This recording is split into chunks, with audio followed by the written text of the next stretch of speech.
I was always wondering that am I doing justice to my 5 years of education? I think I can say that the demand for this is much more than the supply. But the education system did not manage to catch up. As creative professionals, we can never say that, okay, we're done, we know everything. Oh no. That learning doesn't stop. Interestingly, this Council of Architecture this year has changed the professional practice law. I had a private account on Instagram. Okay. I find it a little intrusive. That whole Instagram versus reality concept is very real. Welcome to another episode of Beyond Blueprints. On today's show, we have Tanya Khanna, the founder of Epistle, one of Asia's largest communications consultancy. She's an architect by education, yet she went into the space of content and marketing at a very young age. Today's episode is focusing on marketing. If you're a designer or an architect, this is an absolute marketing masterclass. Lots of content coming your way on how to build your brand, what are the right platforms to choose. So I hope you like the content, and if you do, don't forget to press the share, like and subscribe button. Welcome to the show, Tanya. Thank you. So great to have you today. So just want to get an understanding how you got into this space. You're an architect by, you studied architecture, you're a qualified architect, but now you're into the content creation marketing space. So ये कैसे हुआ? So it actually goes back to my early school years. My career choices were architecture and journalism. And at that point, the idea of a professional degree was very critical. Yeah. And my dad said, you know what, you can always go back to journalism, but you cannot go back and choose architecture.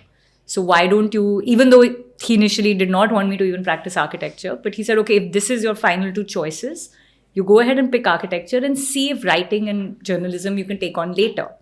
And that's really when it started. So, but coincidentally, every time I got a professional opportunity work-wise, right through my college years and subsequently, it was always to do with writing and content. Right. So my first job right after my internship was with one of India's oldest magazines.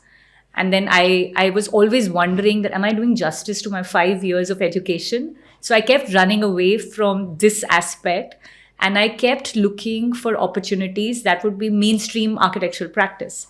And then I decided to go in for a master's. Yeah. I went to London. I did a master's in architecture again, architecture design, because I always felt that design was the only way one could really do justice to the profession.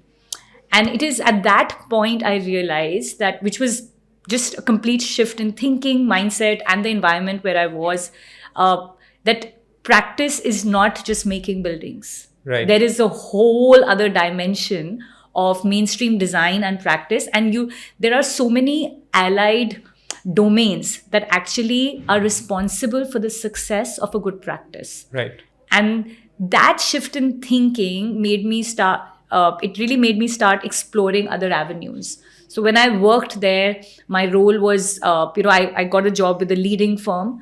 My role was always 50% design and 50% content, marketing, and writing. And that over many years led to me coming to that realization that, this was what my interest and this is where my passion was. And I decided, I think when I was about 27, 28, to commit to this full time. Right. I stopped designing at all. I love design, but it's only, it's not something I practice at all now. So you were working in London. Yeah. 50% of your work you were working in London was on content creation. Yes. Didn't you feel that odd that ye kiya kuch aur, but why are they pushing you to like I content? said, I think from the age of about 22 to 27, I was in my head, that battle was ongoing. It was very hard because it was a different, I worked in India, I worked in London, then I came back to India and I was still going through that same battle in my head. And particularly in India, nothing like this existed. Right. So this whole mindset was not there. Yeah. But luckily, I think I really must be very grateful to all my mentors, whether it was my college professors or my ex-bosses. They all made me recognize that this was also a unique skill set that I had. And that made me, I mean, the fact that my UK firm offered to do a full 5-year work permit for me Right. was because they said that, I remember my 80-year-old boss at that point, and he said, I have not seen a profile like this. We want you. Yeah. We will do the whole thing of advertising in a London newspaper. And it was really hard in those times, Yeah. but they did it.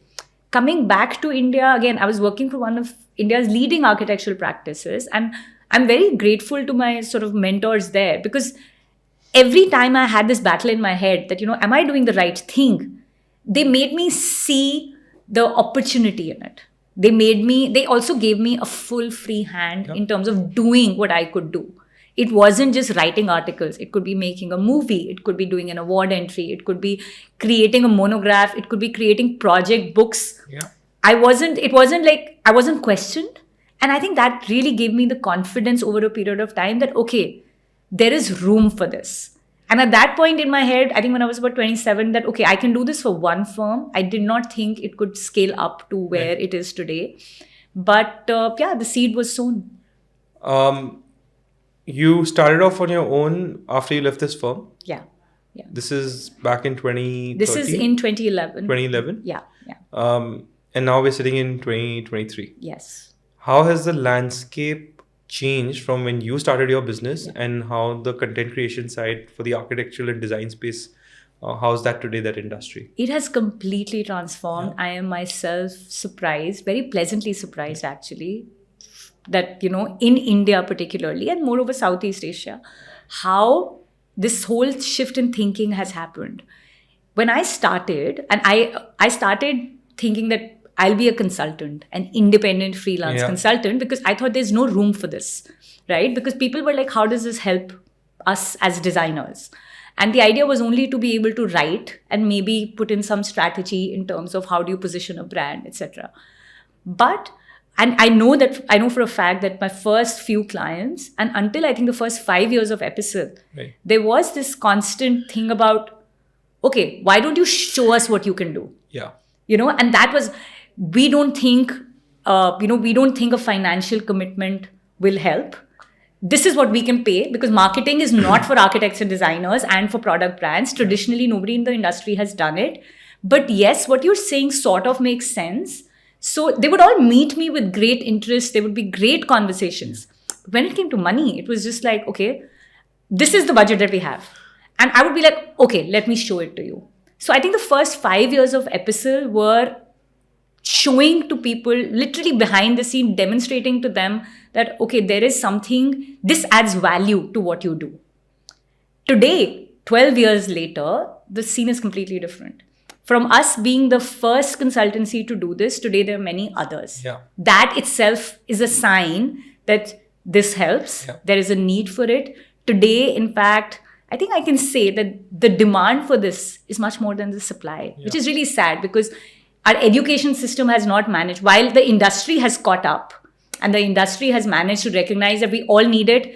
Today, even a startup interior designer, a one-person studio, will still invest in marketing in their own ways. Yes. They will have their social media channels. They will have a profile deck. They will put up something on LinkedIn. They'll do something on Instagram. Everybody's doing something. Yeah. But the education system did not manage to catch up.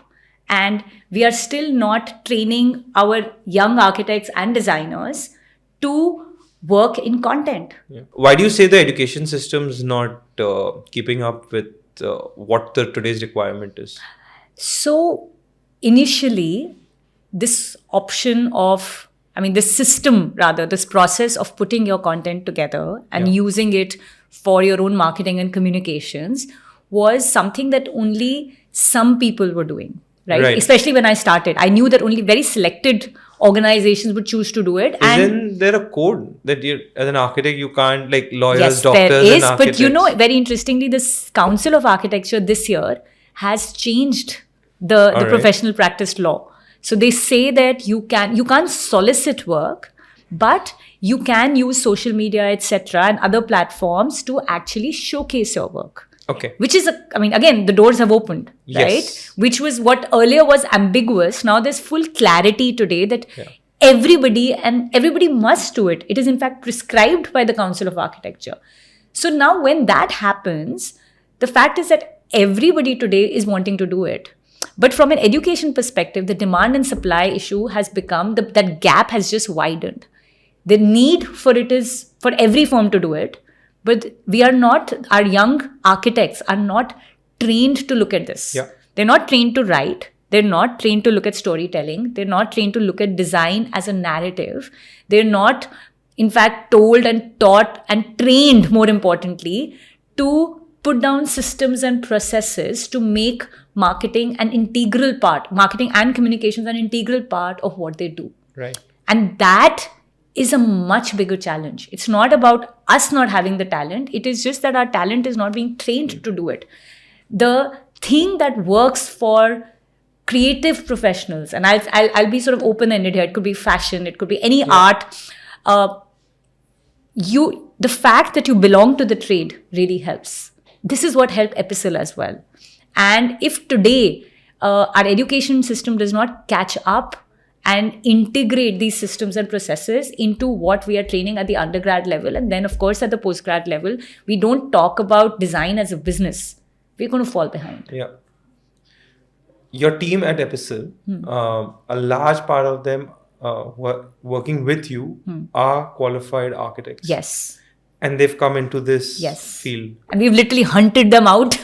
And anybody who's interested in not practicing and has discovered that mainstream practice is not for them, Epistle doors are always open. Because we say that, okay, you come, you figure it out. Okay. And some of them are not entirely sure as to which aspect. Are they going to be writing? Are they going to be doing strategy? Are they going to be looking at digital and socials? They don't know. We don't know. But you come on board, you test the game out, and you figure it out for yourself. And I think that's the best way to find your true calling, really. Reached out to any colleges or plan to do something to change? Well, so I mean, in the last few years, I have been a part of a lot of academic initiatives, both at the faculty level as well as the student level. Education really is where I eventually want to make impact. Okay. So, whether it is talking about our work at places like NASA, at even the policy, like today now, I think there was a summit recently Sushant School had organized to align how the architectural curriculum can be aligned with the NEP, with the new NEP. Yeah. And I was there, I spoke about how we need to look at our systems, the credit-based system. So I think it is a slow process, but yeah, definitely we are totally committed to doing this. And I think if we get any opportunity to go and engage with academia, me and the entire team is very happy to do it. That's very good to know. Coming back to the, you said something that people are doing random stuff, I would say. Yeah. You're doing a LinkedIn post, you're doing a Insta post, randomly putting up images here, there, etc. So if someone wants to build out a marketing strategy, what are the main go-to things they need to keep in mind to build out for an architect or a designer to go and build out a strong marketing strategy? I think the first step is actually introspection. Right. Which, I think a lot of people forget. Right. The first step is to go figure out who you are, where you want to be, and what is your core expertise. Once you know that, then you can identify which of these tools will work for you. The tools available from a marketing and communications perspective are too many, and it is not worth investing all your time in and spreading yourself thin across all the tools. Yeah. If you know that, okay, you are going to look at doing residential work, then Instagram or Pinterest are good tools for you. But if you're looking at institutional work or commercial work and you're working with developers, your target audience is not on Instagram. You may then choose LinkedIn as a tool, or even from a PR perspective. There is no point in sort of saying that, okay, let me adopt an aggressive PR strategy. I want to get published and featured. And you only look at design magazines because nobody's really reading these design magazines. The audience for the design magazines is just other architects and designers who are potentially just conflict of interest for your business. Right. Instead, if you are looking at, and if you're working on things like housing, you're looking at infrastructure, you're looking at hospitals, mainstream media, newspapers, and like mainstream magazines like India Today or anything actually, Deccan Herald, the Hindu, there is just that whole space. There's so much happening there. Take your work to that platform. But choose your platforms. Do not go, like I said, don't spread yourselves thin. Pick your platforms wisely, and just 2 or 3 are good enough. Okay. And now someone very young in their process, in their practice, right? They are hungry for work. Yeah. A lot of people, what I hear them say is that they don't say no to any work that comes. Any work is good. Which is fine. I mean, Right? that's the way to do it. Yeah. So they pick up projects, even if it's in the residential or renovation space. They pick up a project they know they should not be doing. और वो कर लेते हैं क्योंकि उनको करनी पड़ती है. That's where they are in that stage of life. In that sense, how can marketing expedite the whole process of them getting out of, start where can marketing play a role in getting them better business? So this is where the word strategy sort of fits in, right? Yeah. Strategic marketing and communications. And that's really what we also try and focus on. The idea is to not do anything and everything. Right. You can be you could be doing 100 projects, but you can be selective in what you want to say about those projects. Right. You could be selective in your approach to those projects. I mean, what we tell a lot of our clients, especially the young and mid-sized practice, push out thought leadership more than just the built product, right? The built product will always be, okay, fine, you have the capability to build, right? You have the capability to design something that can get built.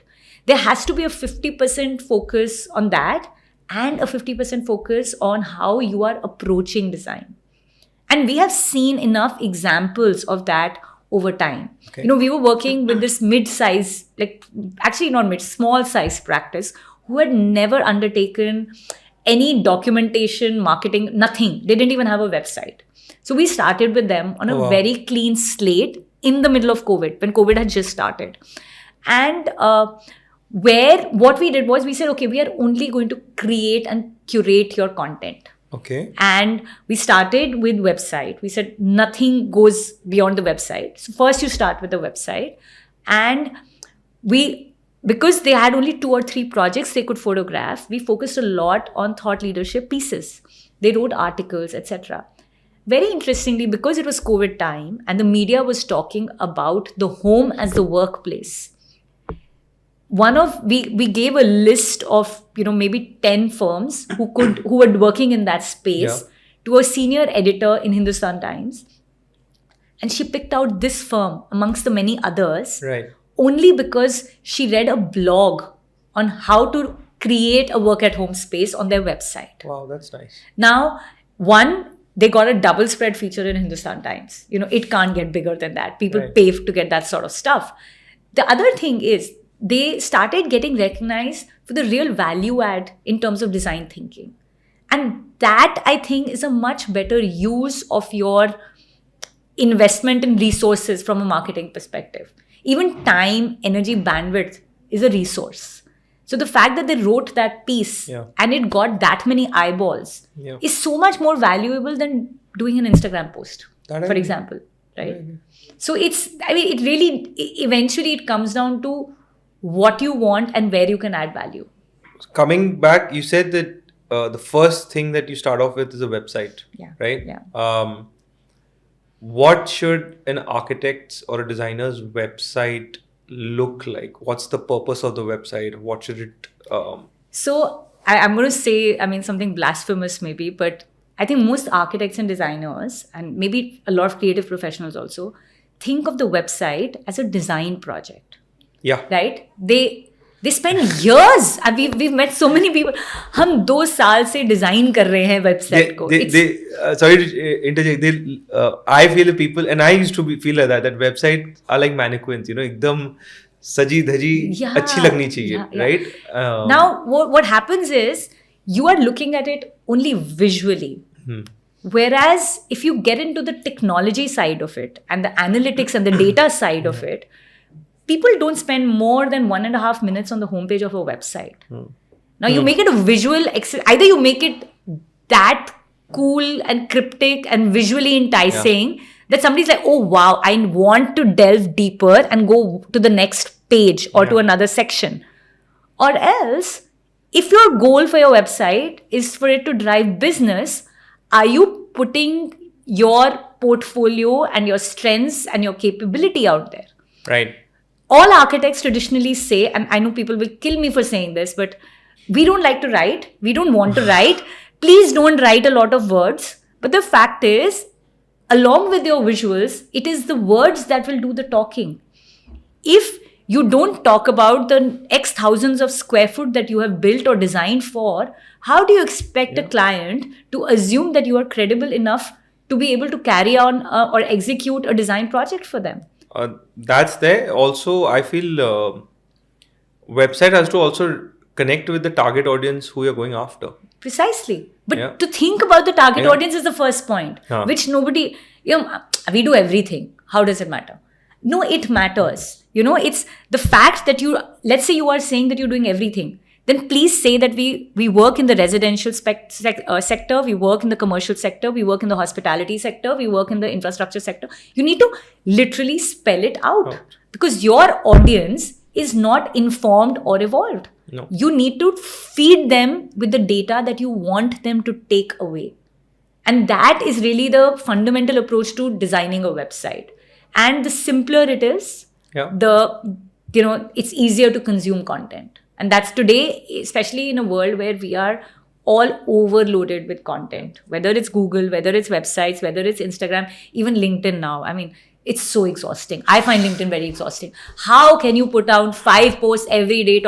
I am stoked. I am appreciated. I am this to share. I'm excited to share. It's really not, it's not what anybody wants to see. There has to be a balance. And again, who is your target audience?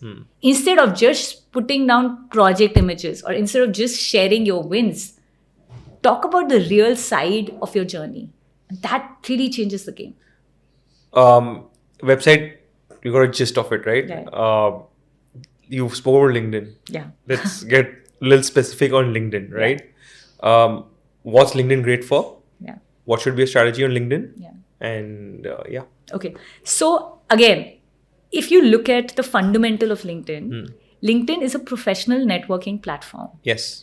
Now, again, when this bhed chal about LinkedIn started, more recently, 2-3 years back, everybody decided to create a company page and just started posting content. Yeah. And then everybody's like, why are we not getting traction? Because I need more traction. I need more likes. I've hired a team. I'm putting in so much money, but I'm not getting the traction. LinkedIn company pages can be only driven by the individual pages. Yes. It is an individual platform. It is a platform meant for an individual like me to network in a professional manner with an individual like you. So I need to actually spend my energy on the individual profile. Now, how to begin with? First, update your profile. Yeah. Again, something that nobody thinks about. मेरे को अपना CV नहीं डालना है. It is not about your CV. It is about your strengths. LinkedIn gives you, some of the features on LinkedIn are just amazing. Your top 5 strengths, your top 5 posts. Yeah. They give you 250 credits every month to invite your network to follow your pages. Yeah. A feature that just is so lost and diluted. You have the option of creating and sending a newsletter out. Yes. You can write a blog, an article as separate pieces on LinkedIn today. It's LinkedIn Premium and the Sales Navigator are offering you a whole different level. Again, as an industry, I don't think we've explored it. No. But if somebody is looking at expanding their sales, instead of straight away thinking about hiring a business development person, try the Sales Navigator feature. You're looking at hiring, use the hiring feature because this is the best way to hire talent. And of course, thought leadership. Yes, it is about the algorithm. Yes, it is about the sort of content that you will push out.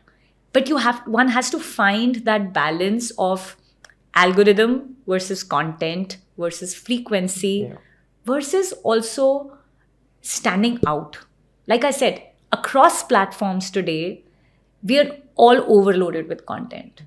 It is not just about posting. It is about putting out something different. I agree. And I think LinkedIn, for me personally, has been one platform where you can actually be true to who you are as a person. It allows that because the algorithm naturally picks up posts or articles which are content worthy. Yeah. rather than which are the masaledar dhamakedar usko nahi prefer karta. Also it allows you, I mean, there's so many features. It now uses AI to create content. You can integrate that into what you're doing. It also allows you to become a leader in a certain space. But then you have to engage with LinkedIn also. You know, there are communities on LinkedIn. You contribute to thought leadership pieces. You contribute to articles. One can develop a whole career around LinkedIn. You know, there is just that much potential. But one has to see whether it's the right platform for them. Only go there if you feel it's the right platform for you. And if you're willing to commit to it for a while. The other challenge I find is people want to hop onto what's trending, try it out for a month and say, oh, it works, it doesn't work. Don't judge it so quickly. You have to commit. It's a relationship. Make an investment and then figure it out. Anyone who's doing very well on any platform has been building content on that platform for years and not months, for years. And when it'll pick up, you never know. And it could be that one post that'll go viral, right? Which is probably the most authentic, true to yourself post that you've put out. And that'll go viral. And it may have nothing to do with your projects, but it could have everything to do with you. So earlier in the episode, we had Utsav Kamboj and she spoke about it, that she was building this content on Insta and she just did one very funny thing that, you know, I think if I remember right, it's ki, if when your rishtedar asks you for free advice, तो उसने उसे ऐसे करके दरवाजा दिखा दिया था कि, you know, that way. And she said, out of the blue, it just went bonkers and viral. So there was no thought to making it viral. It just happened on its own. And, you know, I have seen in my own experience of now having worked with so many brands and practices that LinkedIn can really change the direction in which your sort of practice is going. You know, from even if you're doing only residential work, LinkedIn is the best way to shift typologies, to test out other typologies, because it allows you to put out your process and your thinking approach more than the visual. You know, Instagram is cluttered in that sense. There's so much visual clutter that, yes, people will look at your Instagram handle to see what you're doing. But LinkedIn can allow you to shift trajectories. And I don't know which architect or designer who doesn't want that. Everybody's happy doing homes, but people want to do and explore other things. It's not only architecture. I'll say from my personal experience, because the only social media platform that I'm somewhat active on is on LinkedIn. And it's made hiring much easier. It's made, people look at me personally and look at the company with a different lens. They're like, oh, we really like the type of stuff that you're putting out. So, you know, it's... for us, I mean, while of course hiring is great. I mean, for Epistle, I know LinkedIn really works from a hiring perspective. But also, we get a lot of business through LinkedIn. We've been on, like, I have been on LinkedIn since my career started, right? And I've been not overly active, but broadly active. And I think the fact that we were one of the early ones to hop onto LinkedIn has helped us over time, not just in terms of just the number of followers, but like real audience, right? So for us, every month, I mean, the sort of nature of the business that we have, every month we get 1 or 2 leads on LinkedIn, which is great. I mean, we can't even possibly cater to that sort of business. But the fact that the leads are coming in with no paid marketing, nothing paid or boosted on LinkedIn, I think it's fabulous. So if someone wants to get onto LinkedIn, they figure out that the target audience is there. What are the 3 simple starting things they need to do in a nutshell? 1, you work with the algorithm and you do post consistently. You have to do at least 1 post a week or twice. 2, you optimize all the features that LinkedIn has. So like I said, the newsletter, the blog, the article, the credits, everything. Right? You do that. It's 1 half a day of hygiene or housekeeping, as I call it. You do every week and you could be sorted. 3rd is you genuinely introspect and create content that is true to who you are. It is not about writing 1,000 fancy words or 500 fancy words. It could really be 50 simple words about what you did. And if you keep at it, you give it 3 months, you will see the difference. I mean, I'm happy to debate this with anybody. I haven't seen one person who's come back to me and said, you know what, this doesn't work for me. So yeah. And I'll add one more thing on top of the three you Sure. added.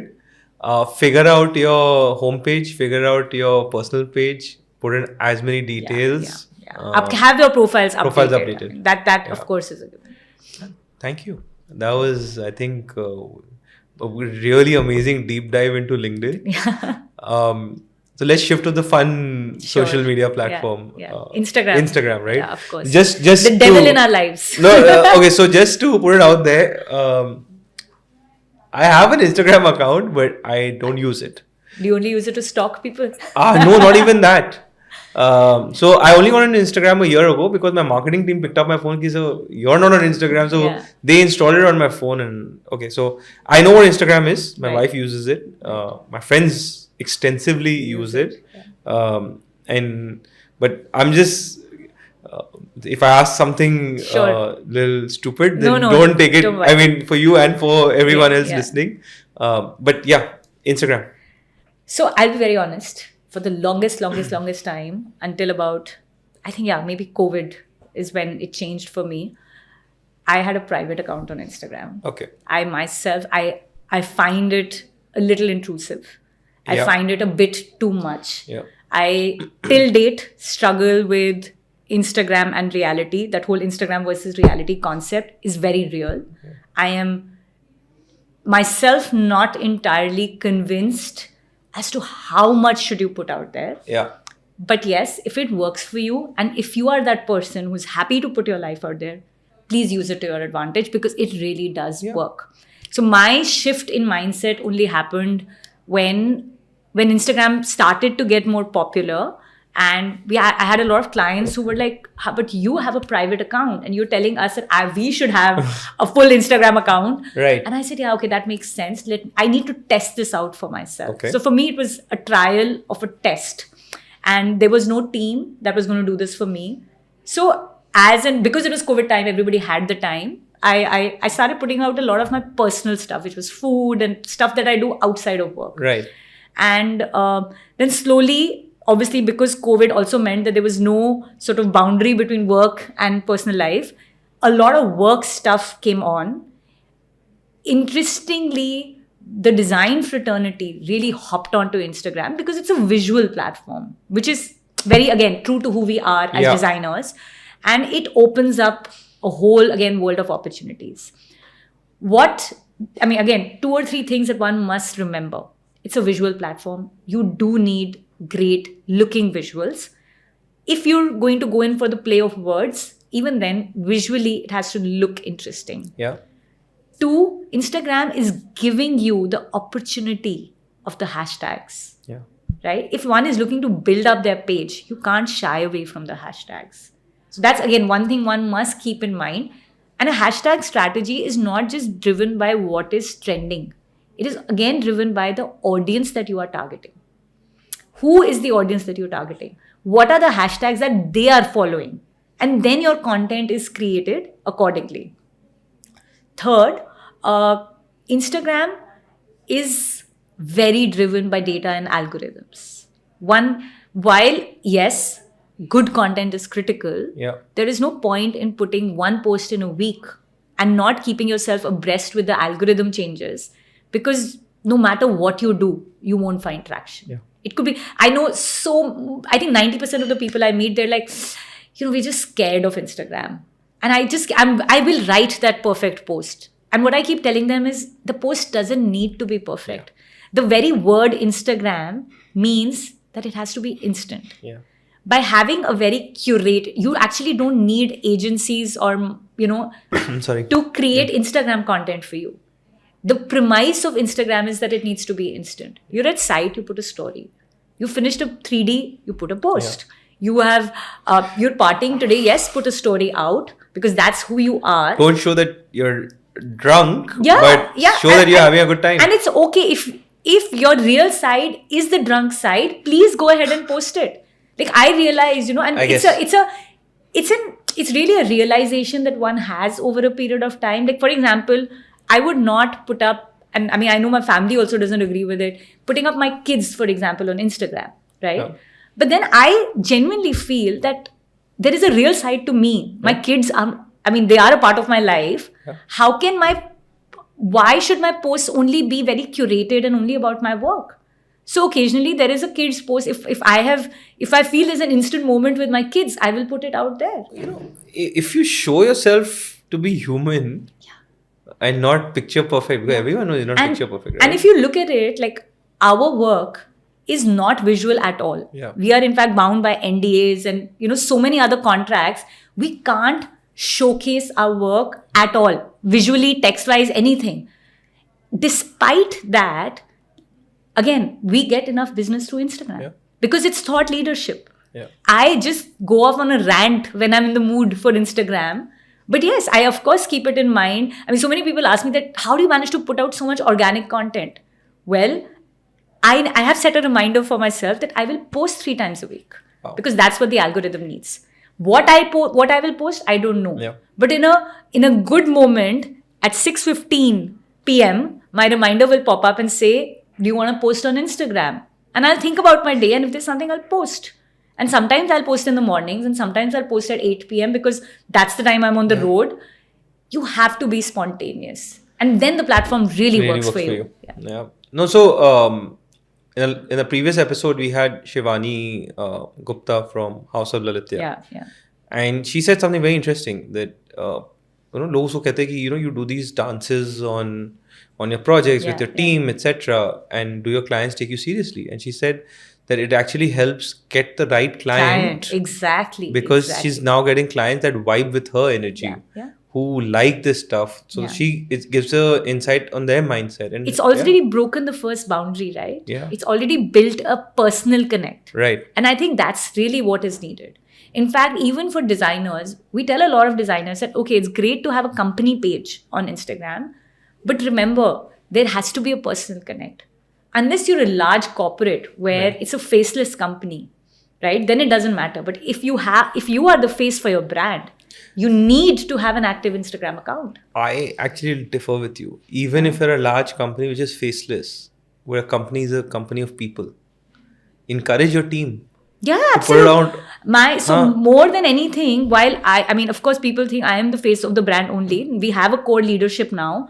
My constant brief to them every year is, okay, how many posts went out on Instagram? Because it defines who you are. Right. And you are also a brand. In fact, if we have a team, every team member is encouraged to build their brand at an early stage of their career. I think in our generation, a lot of people and I see with architects and designers also, post 50, post 60 is when that realization of brand building starts coming in. Today, the younger, they have all these tools available to them. They should start early on. So I have a question for you. Should you post to get reach, or should you post to just have fun? I think you should post to do justice to who you are and what you do. I think we as professionals or, anybody, right? We don't do justice. We are often undermining our own selves. Everybody is living with an imposter syndrome. We are constantly wondering, are we doing anything valuable to even put it out there? But I think social media tools are opportunities to showcase who you are professionally as well as personally. If one just treats it like that, and it is just one of the things, it is not a life and death situation. It is not going to make and change businesses. Yes, Instagram has made certain businesses, of course, we all know that. So use that to your advantage, but don't let it be. Today for me, my marketing tool, while like I said, I get enough business from Instagram and LinkedIn, at least business queries, and a lot of them translate, I will still not depend on them entirely. Yeah. It will not change the way I live or I breathe or I function. It's one of the things that's available to me. I should use it to my advantage while it's still, working for everybody. LinkedIn ho gaya. I think Instagram we've covered in depth. Facebook? Again, Facebook, people think it's dead, but it's not. No, it's not. It's not dead. You look at one age group. Yeah. The age group that is defining business and economy today. Yeah. They're still active on Facebook. And you look at the cities. Yeah. You go out of the metros. The reach. Facebook is very, very active. Yeah. And even in the metropolitan cities, I think a lot of, from a business perspective, right, your target audience is actually on Facebook. So if you are looking to work with developers, please be on Facebook. If you are looking to work with developers in tier 2 cities, you have to be on Facebook. Yeah. Even your end user is still on Facebook, because who is your end user who's investing the money in building the project? They are on Facebook. Yeah, they are on They are Facebook. not always on Instagram. The 45 The plus decision age makers group. are on Facebook. Yeah, they're on Facebook. Do you want to have a sip of water or something? Yeah, I don't mind. तो Facebook पे थोड़ा और बात करें. How do you optimize Facebook? Sure. So how do you go about optimizing yourself for Facebook? So there's LinkedIn, there's Insta, and then let's talk a little bit about Facebook, and then we'll just see how they should choose between the three. So with Facebook, I think the opportunity is great because one, it's the oldest platform. So even if somebody is not active every day on Facebook, they, in all likelihood, they will have a Facebook account at least, unless they've chosen to deactivate it. So your potential for reach is huge on Facebook. To the opportunity of the diversity of content that you can push out is great. Facebook allows you to put out only text, a combinations of visual and text, and videos and reels. And because it's all under the group of Meta, it is very well integrated with Instagram. So one doesn't need to invest a lot of energy into creating separate content for Facebook. If you are on Insta, that can very well sort of, suffice. If you're not on Instagram, even then, easy informal content works on Facebook. One doesn't need, and Facebook, again, all of these platforms are now powered by AI. So they will do your grammar check for you. They will do everything for you. You just have to put your thoughts in there and maybe a selection of 1 or 2 images. And just like I said, be authentic to who you are. It is a personal platform. So it is in first person. It's totally dependent on who you are. And that, again, I think no matter what business it is, and maybe you should share some insight because, you have a legacy business and, it's obviously operating at a different scale. End of the day, it's about personal connections. Yes. 100%. And that's where Facebook really changes the game. We still get a lot of leads from Facebook, from all the ads that we run, the promotions that we do across various channels. Yeah. Facebook is the one which works probably the best. Yeah, and the Meta ad system is beautiful. Great. Yeah. Till iPhone didn't come out with this, ask the app not to track me. Yeah. You could go and pinpoint to the level that I want a user who's at a certain income bracket using a certain type of device to log into Facebook. You could pinpoint pin code. I mean, you can still pinpoint pin codes where they're coming from, income brackets, profession, and as long as someone has not switched it off, you can still say, okay, I only want to target someone who's using an iPhone 14. Or I want to target someone who's using a Vivo or Micromax. Or so I know Facebook is going to give me ads on podcasts today because that's what we are discussing. And so many other things, right? Because if you're choosing to give that data away, there is like the world is open for you. Right? Before we get into other types of marketing channels, budgets on marketing is always limited. Sprinkle a little across the 3 channels or just go wholeheartedly for one? Of course, depending where your target audience is sitting. I would say in the initial stages of exploring your marketing tools, sprinkle a little.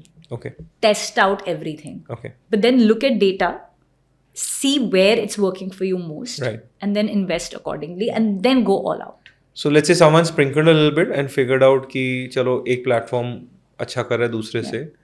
If you choose it to be LinkedIn, what is the amount you should be willing to shell out on LinkedIn per month? So it also depends on regions, goals, etc. That varies, but broadly I can tell you that LinkedIn is more expensive than Instagram because it's highly sort of professionally driven and sort of leads that they will give you are very specific, etc. Instagram on the other hand, when you boost in money, you're not always looking at leads, you're looking at followers and traction, etc.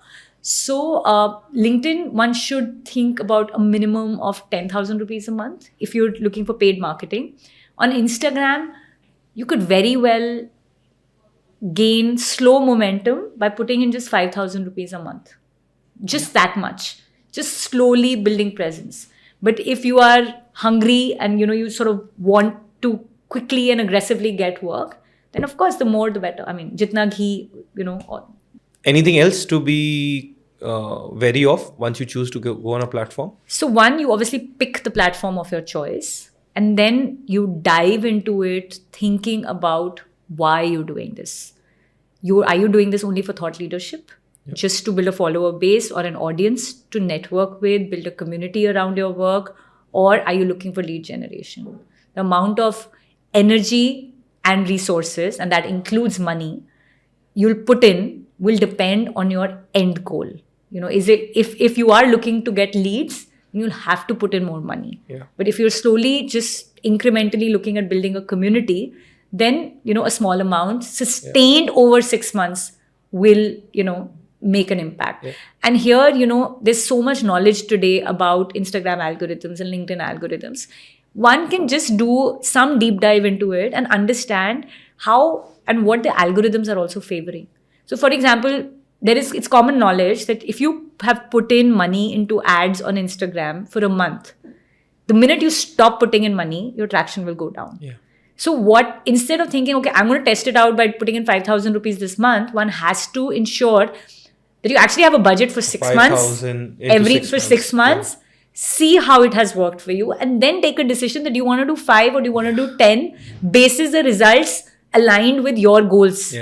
That is critical. Another thing I find, let's say someone's running a lead generation campaign, right? And their website, because sometimes they end up going to your website and this thing, and your website is not geared towards lead generation. Yes. You lose face traffic. It all the time. There's a leakage. Which is why, like I said, for us, the starting point is always the website. We don't, for a lot of brands and designers we work with, our first 2 or 3 months are spent on the website, and then we actually start the content creation work, because it will define and change everything. What is your call to action otherwise? I'll come to that question later. I have one. We'll come to it towards the end. So ये हो गया तीनों social media platform. Email marketing. Is it still worth it? Like, there was a rage of email marketing 10 years ago, right? There were emails and coming. And then everybody said, "Kaun email padta hai?" Right? Everybody said that. Well, I think it still works. And more than me saying it, I think our clients are a true testament of the fact that out of all the tools, especially for people who are outside of the boutique residential space, architects and designers who are just outside of that space, where they've started exploring commercial and other things. And even for them, I think the newsletter is the perfect tool to be subtle, to say what you want, to showcase your portfolio. And I think today the platforms that exist are so aligned with data and analytics that you really get a sense of your audience and what they want through that data. So if you are a young startup firm, just starting out, आपके पास कोई database तो है नहीं, right? तो email भेजोगे किसको? Well, initially, so we even suggest that, you send, it's a great way to even keep media updated on what you're doing. Start with that. Right? So send it to all the journalists. You figure out your 5 journalists. You figure out a family and friend network. Right? You've done 5 bathrooms for family and friends, or you've done renovations. They need to know that you're moving on to bigger projects. Every architect I have met in my life has said that, we get all our work through word of mouth. We don't need marketing. And I agree with that. Actually, the bulk of the work comes through word of mouth. But are you capitalizing on your word of mouth network? You're sitting there waiting for your network to come in and give you work. But the newsletter is a very subtle way, and you don't have to do it every week. It's not FMCG like we were discussing. It can be once a quarter. It can be once a quarter. Or it can be once in a year. We've done newsletters once in a year. But really very high successful, quality. Right? 12 months, here is what we were doing. And one key milestone every month. That's a good newsletter. It could be just a blog piece going as a newsletter. But you need to figure out what is working for your audience. It could be, I know so many firms, especially the startups, right? They say, we don't have any work to show in our newsletter. What do we say? You talk about your approach. You talk about 5 ways to look at bathrooms. You talk about 5 color palettes today. You talk about the Pantone trending color of the year. You talk about the 5 mistakes that you found and how you've improved it in your system. People love authenticity. And people have the right. You're not intruding onto their lives, right? They have a right to unsubscribe. They have a right to choose whether they want to read your email or not. And data shows that on weekends people do catch up on their emails. People read the emails because people want to clear their inboxes. And people also want new and interesting content. I subscribe to a lot of stuff. I myself read a lot of emails. I don't remember the name of this company. Well, I do, but नहीं बात करते उसके बारे में. But oh my God, their email marketing was so powerful that after I think 3 months, I didn't need their services, but I sent them a mail that I love the logic through which you have approached me, and I'm writing this email back because I'm loving the flow of follow-ups that's happening. They were looking for some business in the IT side, and I didn't need that service. And it was every email I read. It was not a mail that, you just say, "Achha, band karo, usko karo." I would read their mails because they picked up an issue, and then they gave a mini solution to it.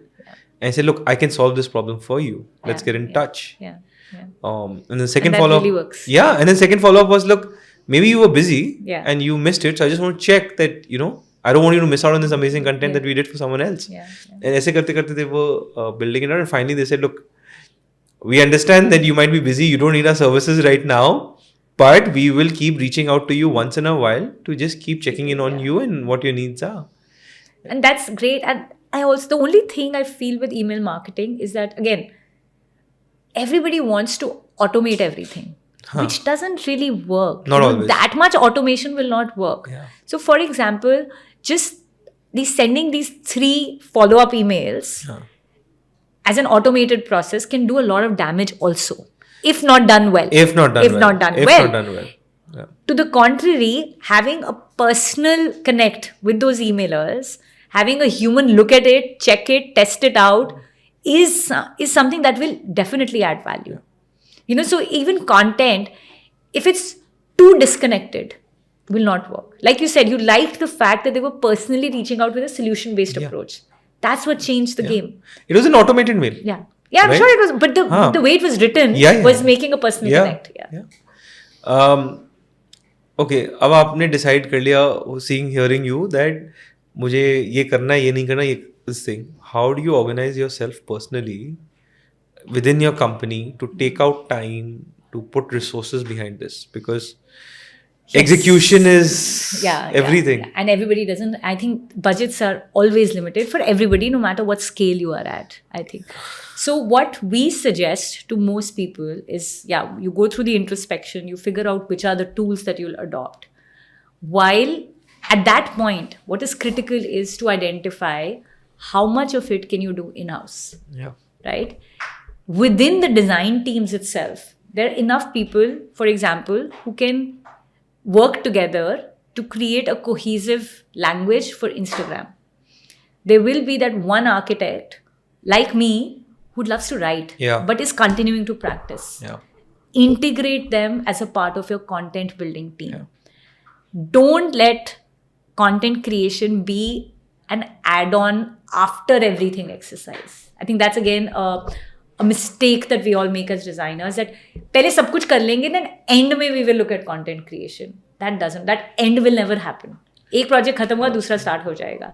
You have to keep at it. So the more you integrate communication and marketing activities within your studio, it really is better. And for us, it's a matter of complete pride when a studio comes back to us and says, "You know what, we worked with you for 6 years. We've actually become self-sufficient now." And I feel our job is well done when we have trained them to be independently running this.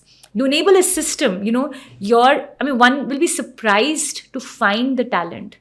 The office managers, the HR people can be asked to drive the team stuff that goes on to Instagram and LinkedIn.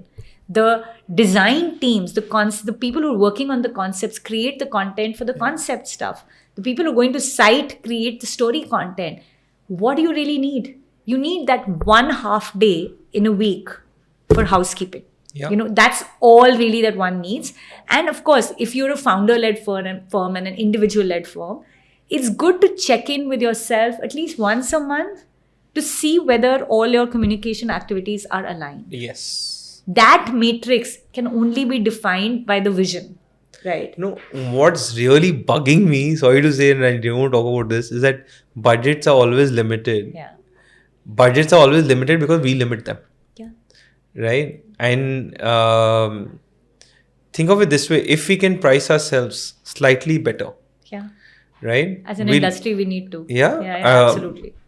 And if you can price yourself a little better, can you charge 10% more than what you were charging 3 months ago? Yeah. Can marketing enable you to do that? Can your fees go up 40-50% higher over a period of time? And really good marketing, of course, your work has to substantiate it, but really good marketing allows for that thing to happen. And also, one needs to understand that it is an investment. It is an investment. At It's not some an point, expense. yeah. It's an not investment. that, okay, if I get the work, I will invest. Huh. You invest and it's a chicken and egg situation. Yeah. You invest and you will get the work. Jo I dikhta don't know hai, wo bickta anybody, hai. I don't know anybody who said that, you know what, I spent this money and it was a sheer waste of my resource.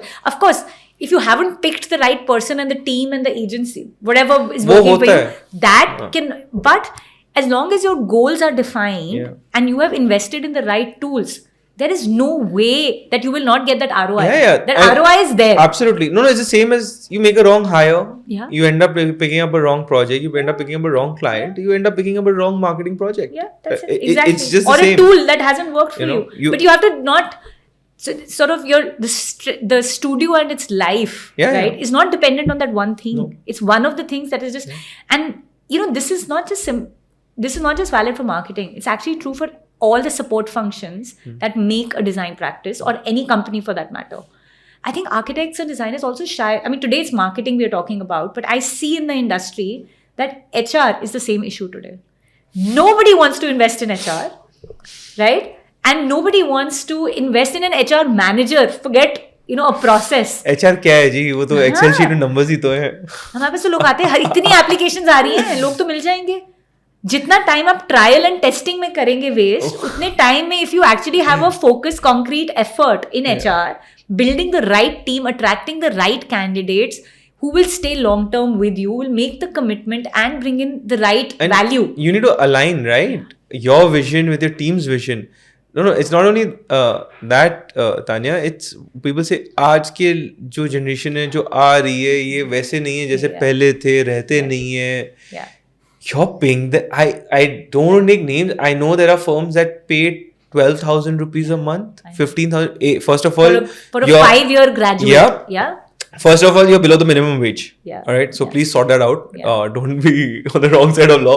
Yeah. And second is, guys, you're paying more to your driver and your cook at home. Oh, there is the other side of it. Na? Now there's this whole thing that they should be paying us because हम तो सिखा रहे हैं उनको.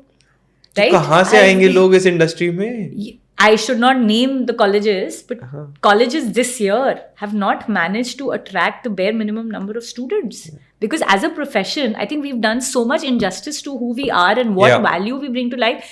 We are underestimating or selling ourselves so cheap right now that nobody wants to be a part of this profession. Look, if you're unable to pay well to your team, it's not that there's a mismatch in the wages market. You're not being able to price yourself right. Yeah. And it's you need also to it's introspect on brand that. building. Yeah, brand I mean, this is real brand building, right? The talent goes out there they are the ones who will talk about you. No matter how many publications you will get. Yeah. But your talent is speaking of who you are as a brand. Now coming to publications. Yes, sure. Yeah. The fun part. The fun part. So like HR ka ho gaya, that was not part of the flow today, but I love the conversation we had and it's very important and it's a recurring theme that I'm seeing everywhere. But coming to publications, there are a lot of media houses in India. There's a lot of content that's going out in them. If you want to get featured on so first of all, what are the leading magazines in India? Just for general audience. And if you want to get onto those magazines, how should you go about building your content? So there are two segments to media. One is the design media, right? Where there are about, I think, 8 to 10 that go out in print. Okay. And there are many, many that go out digitally. Okay. I would not, everything is a leading magazine. Yeah. right? Yeah. Because let's not judge. Yeah. And also, every media platform has an audience. Yes. As a designer, your goal should not be, and again, we tell a lot of incoming queries, we tell them this. There is no point in just being featured in the same magazine month after month after month. If you want to build a brand, you have to be everywhere. Our annual goals, right, and we're working towards end of the year sort of summaries for clients. Our annual goal is to be a part of every single design magazine. And then there's the other side of it, which is mainstream media, which is your newspapers and outlooks and India Today's, and which are common, which is what the common man is reading. Yeah. If you want yourself and your services to be hired, to be sort of bought by somebody else, you have to reach the end user. Yeah. And media presence there is much more critical than actually the design magazines, right? And all of them actually have room for design. It's either there'll be a section on cities, there'll be a section on decor, there'll be a section on furniture, there will even a midday, which is like a daily newspaper. Yeah. It has a lifestyle section. It does. Where it will give you 5 brands to look out for. So all your furniture brands, please focus on being there, because that's where your business is coming from as well. And once you cover all of these different segments of media and then include travel and lifestyle and sectoral, there are construction magazines differently. There are magazines that only go to the developers. There are these very, very sector specific magazines like Hotelier India or Business World. Yeah, absolutely. One needs to be everywhere. No, industrial projects, there's a completely different target audience. Yeah. The healthcare industry. Yeah. There are the magazines that are serving the healthcare industry. I think there are about 5 to 8 in India. They're so good. Okay. So somebody who's in the field doing hospitals, there's no point in being in a design media. That's okay. Brand building will happen through design media, but it's the healthcare magazines that will give you the business. You need to go where your audience is sitting. Yeah. And not it all where comes you back. Be. Yeah. And it not all comes back to first identifying who your audience is. Yeah. Unless you identify who the audience is, how will you know where they're sitting? What are they reading? What are they consuming for content? It's not about you. It's about the Yeah. audience that you want to serve. Yeah. How do you build really good content for these? So for us, we don't judge. Right? No, sure. We are detached from the situation. It's your story. It's your project. No, okay, let me reframe the question. Yeah. When you send an entry, when you send your content, right? All these publications have a hygiene that needs to be met. Yeah. Can you elaborate a little bit on what those hygienes are? For example, for us, every project should be documented, one in about 100 words. Okay. With its USPs standing out. That's hard. Yeah. And then a long form description, which is about 500 to 800 words. Okay. For an early pitch to an editor, the 100 words comes in handy. Right. And then if you can't get the 100 words right, they're not interested in your project. Yeah. Then if you've got that right, they will be interested, and then you share the long form content. Substantiated with really high quality visuals. Yeah. What are visuals? Of course, it's great photography, and photography must, again, we define a lot of sort of, not terms and conditions, but just basics that one should keep in mind. Should it be shot in daylight? Should it be shot in artificial light? What sort of project? What is the overall narrative? Now, again, it goes back to that 100-word descriptor for us, right? If you are talking about a home in the hills, right? Don't shoot it in artificial light. The whole idea of a home in the hills is that it should give you some sense of relief, connect with nature. Yep. The minute you shoot, curtains covered, all of that, the purpose is defeated. Your narrative is not aligned with the visuals. So at our end, we first focus on that narrative and then work backwards. Then the shoots are done accordingly. The photographers are briefed accordingly. Sometimes the same drawings work, but sometimes it could mean a rejig and a reworking of the drawing, because the drawing has to communicate the same design intent. I think what the design industry needs to understand, that standard working drawings and sections and elevations are not always communicating the narrative. Yes, if you've done a great brick jali detail, right, to filter in light, then that technical drawing is needed, because that is what is making my project special. Yeah. But if my project is not about details, then don't give 100 detailed drawings to the editor, because the editor is just going to zone out and say, you know what, this project is not making sense to me. I like the narrative. I will only, as editors also, they are overloaded with content. Yeah. Feed them content that is relevant. He's an editor not only for the design and architectural space, he's the editor for the whole magazine. Yeah. Or a sub-editor. Nobody there wants for 100 press section. releases. Yeah. See if your project, I mean, more than anything, it is important to first go through the magazine and see, is your project a fit for that magazine? If it's a decor magazine, you can't send them a hospital project. No, I really liked. वो तो है ही है. Oh, that's but for taken.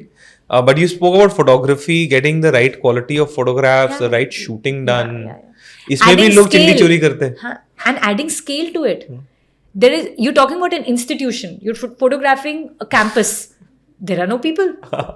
The campus is meaningless. Yeah. You're talking about public spaces being used or common spaces Yeah, being but used. There are no वो चार people in कबूतर there. बैठे हो वहाँ पे. इतना clean and hygienic shoot है, हाँ. but it doesn't go with the narrative. Yeah. So the narrative is critical, and for us, that's the big focus, and then everything follows from there. And we get involved with that process. Right.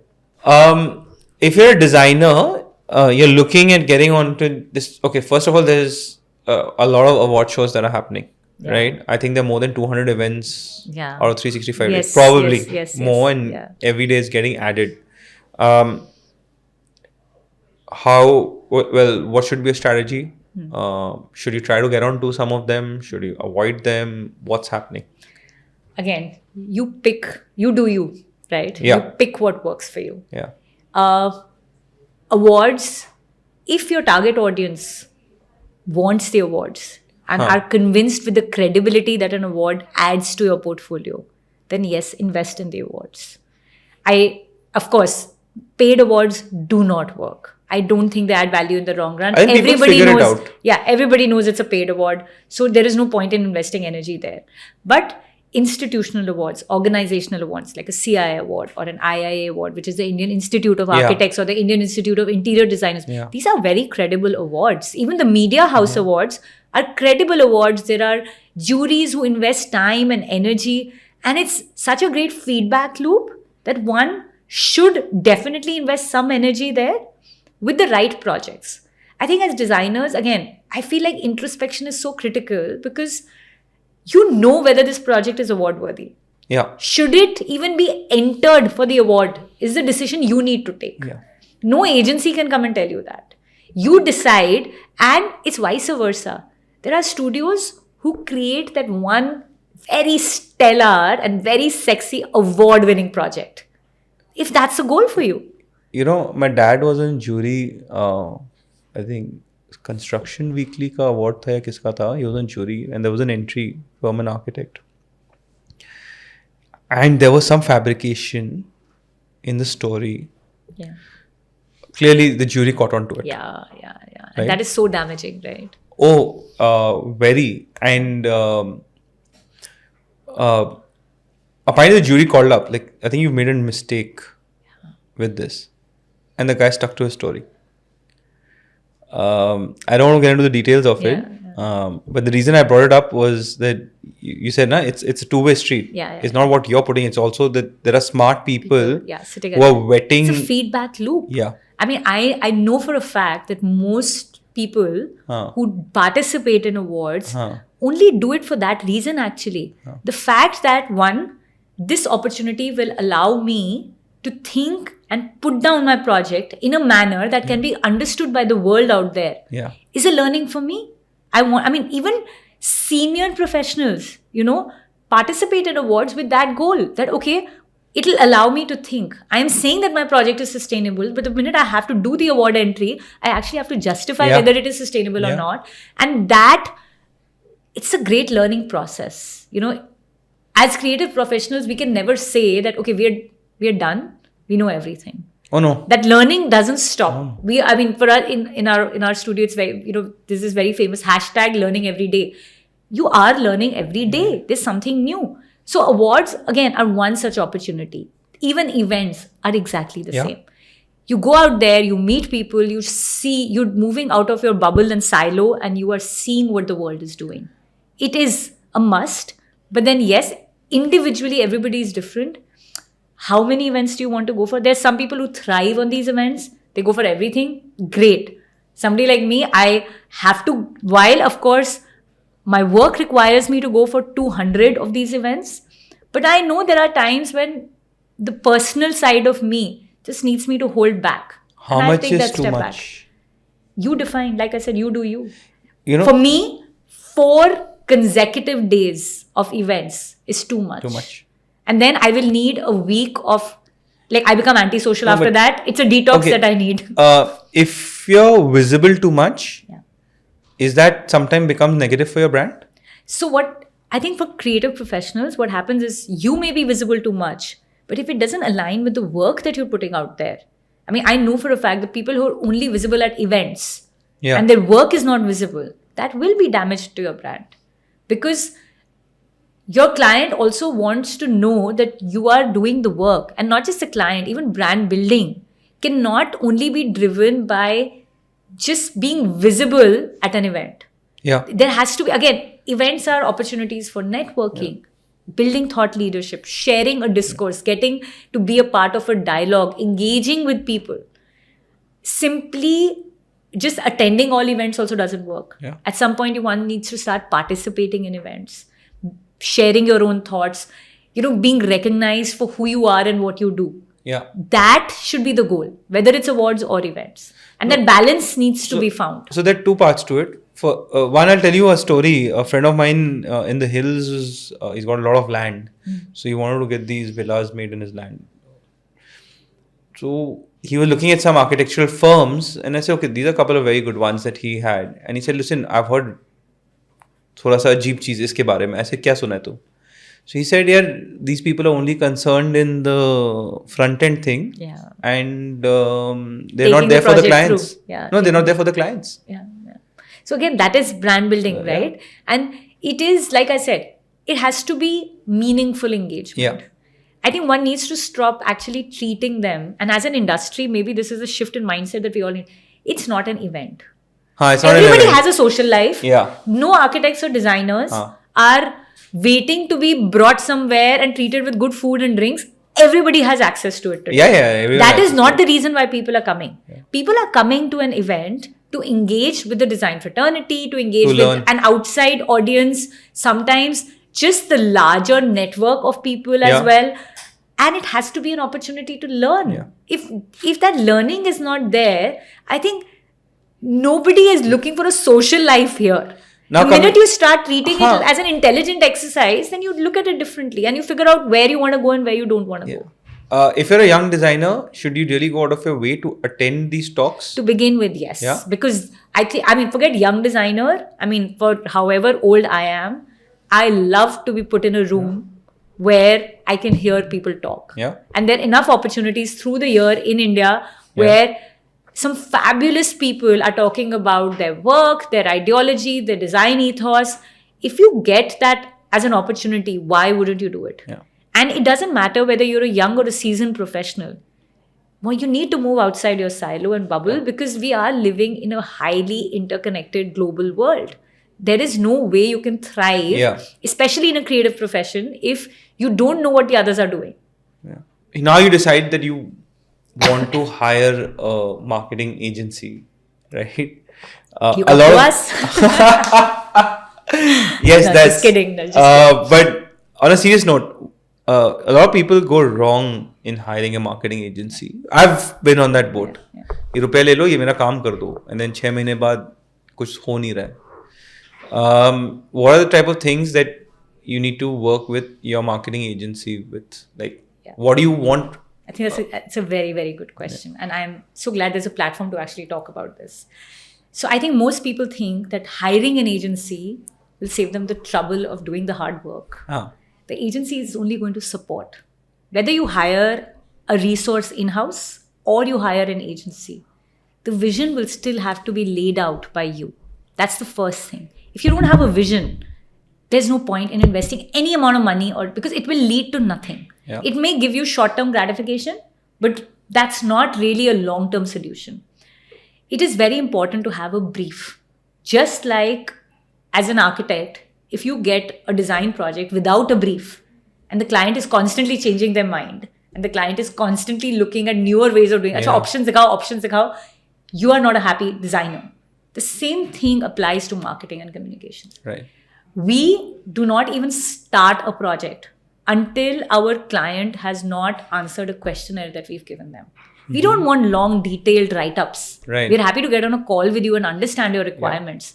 But we need that brief and your goals. Because my marketing tools and the work that I will do will not be impactful and effective if I don't know what your goals are. It is really, really important to literally list down what you're looking for and what is the body of work that you have. Sometimes somebody will say, you know what, I want to start with Instagram or LinkedIn or social media or website right now. Abhi start kar do. Ye lijiye, check ready hai. I have come with it. But I need the photography. Yeah. What will I create a website with? So we are in no rush. I can talk on behalf of Epistle at least. We are never in a rush to take on a client. We would rather wait for 6 months. You create the content. In fact, we always, even when we're starting with somebody, there is a 1 month sort of easy coming on board time frame, which is not chargeable. We are not charging you for that time. But please create your content, put it together. We will work with you and tell you what do we need, basics, photography, list of photographers. We'll give you everything. And then you start work when you're ready to go in for a deep dive. That's one. Two, decide on a minimum time frame. It can't be कि मैंने पहले month में करा and I want to see again instant results.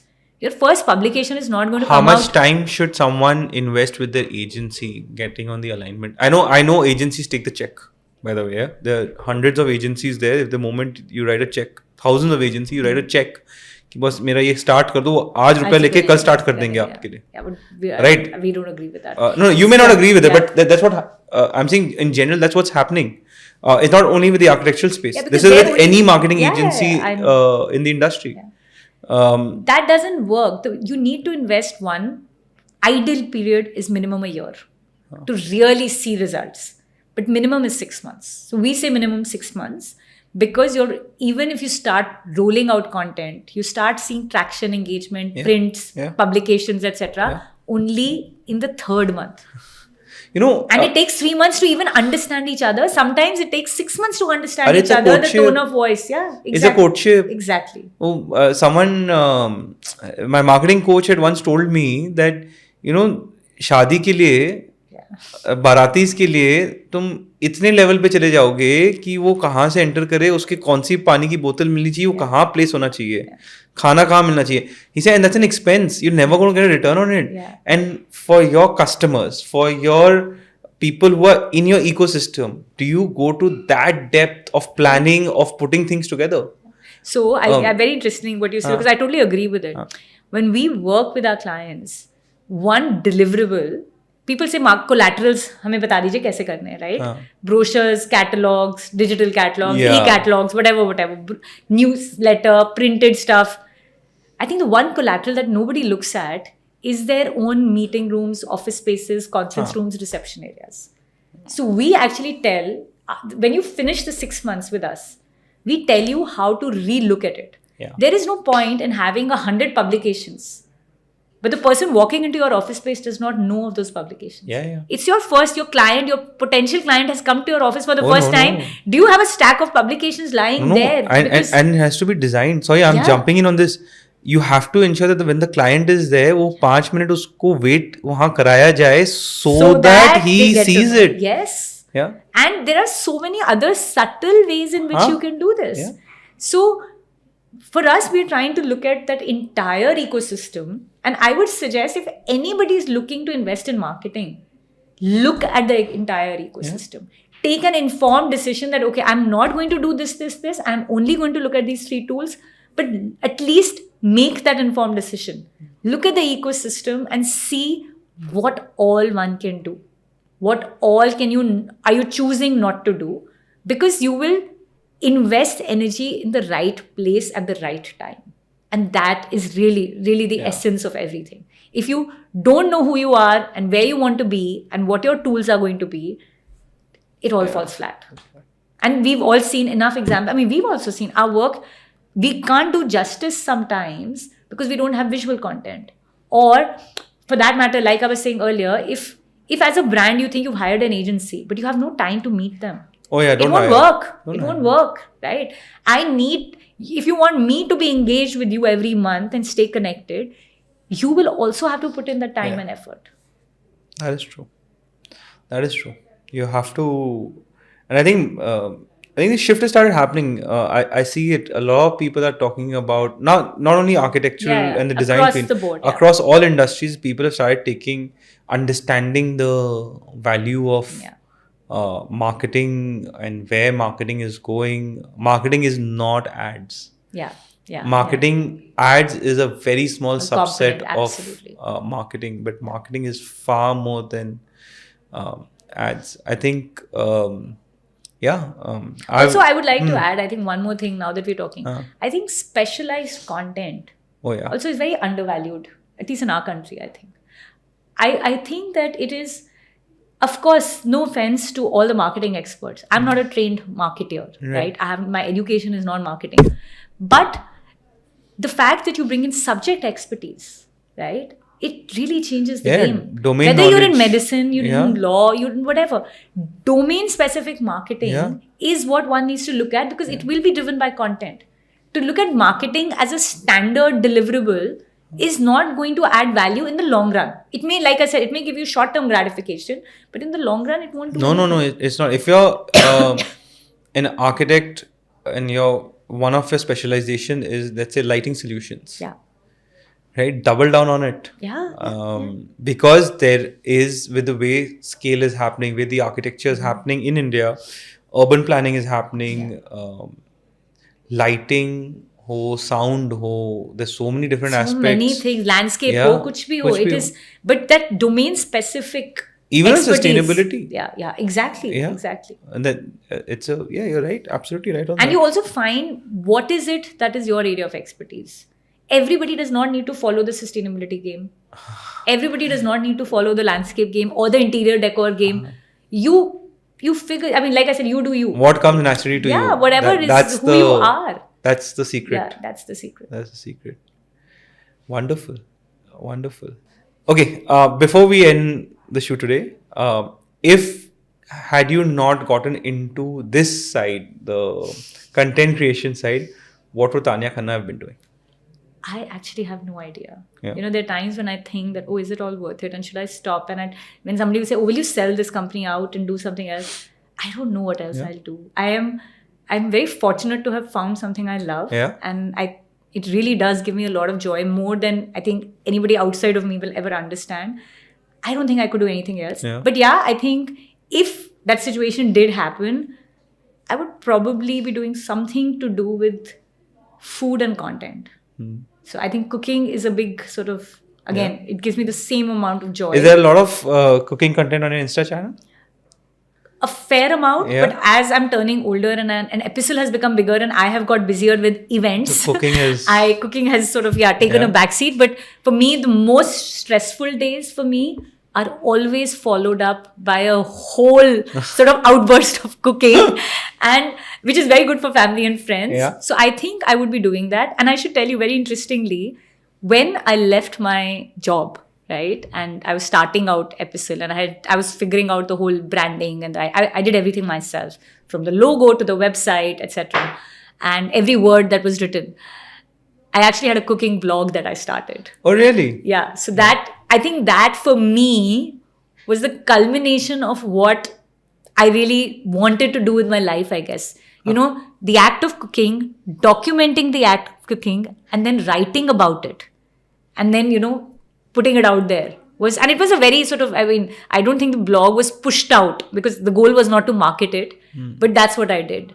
And and it was a lot of testing of recipes Yeah. and figuring out and mixing and matching. And it was like this whole documented archive Yeah. that I had attempted to create. I think I stuck to it for about 2 years, but then many other things happened in life and it's just sort of, Very nice. it's just parked somewhere on the World Wide Web.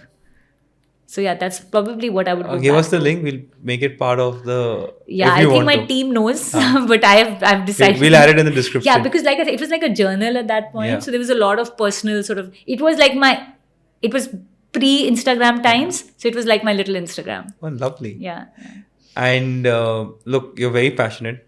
about marketing. You're passionate about what's happening at Epistle. How do you manage the family side of things? So I don't have very high ambition when it comes to my profession. I mean, really, the scaling up was not a goal. Like I said, I always wanted to be an It happened independent naturally. consultant. It was a very organic trajectory. So I don't choose to spend a lot of time. I mean, I don't have business plans and goals and those sort of things happening. I also find that family and friends' time it has to be really of value. So quality over quantity is what is important. I, of course, go through mom guilt, daughter guilt, all of that, daughter-in-law guilt. I mean, there's multiple guilts, friends. But I see that when I'm there, I'm fully there. And I try and balance it out. Like I said, if it's events, if it's really adding value, I will be there. But then I will not compromise on my own health, Yeah. my family's time, and many other things simply because I have to be at that event. Yeah. So I mean, I don't eat out at a lot of these events. Even if I'm going out 5 consecutive evenings for work-related events, I will not have a drink every day. I try and balance it out. Because everything is in the evening, it sometimes means compromising on time with my children. But then those are the days I am at home from 4 to 7 and I'm with them. I get their stuff sorted and we just try and balance it out. And your husband's been a very big supporter. Husband, I know this family, from our offline yes, conversations, yeah. yes. Husband, family, more than husband, also equally my mom-in-law, Yeah. because we all just balance that time. And I find myself being just a better person as a result. I think I'm a better mother, a better daughter, a better daughter-in-law, a better wife, a better partner, a better friend, simply also because of the exposure that I'm getting. And more than anything, I've realized that for a lot of people, what is deemed to be a profession, for me, is genuinely a journey. My work, I mean, and I don't know what you think about it, but imagine I've worked with over 150 architects, designers, founders of companies, Right. founders of institutions and principals. My work has allowed me the opportunity to learn from them straight hand. Right. No management degree would have given me this sort of experience. So I find myself actually feeling very grateful for the opportunity that I have. So it hasn't taken away from anything. And yes, I don't go on vacations every long weekend. I don't have the luxury to do it. But that quality time just at home or an easy dinner out is very satisfying. Like I said, I don't have very high expectations of what is good quality work-life balance. I think it's a very real goal for me, and there are good days and there are bad days, and it's fine. Thank you, Tanya.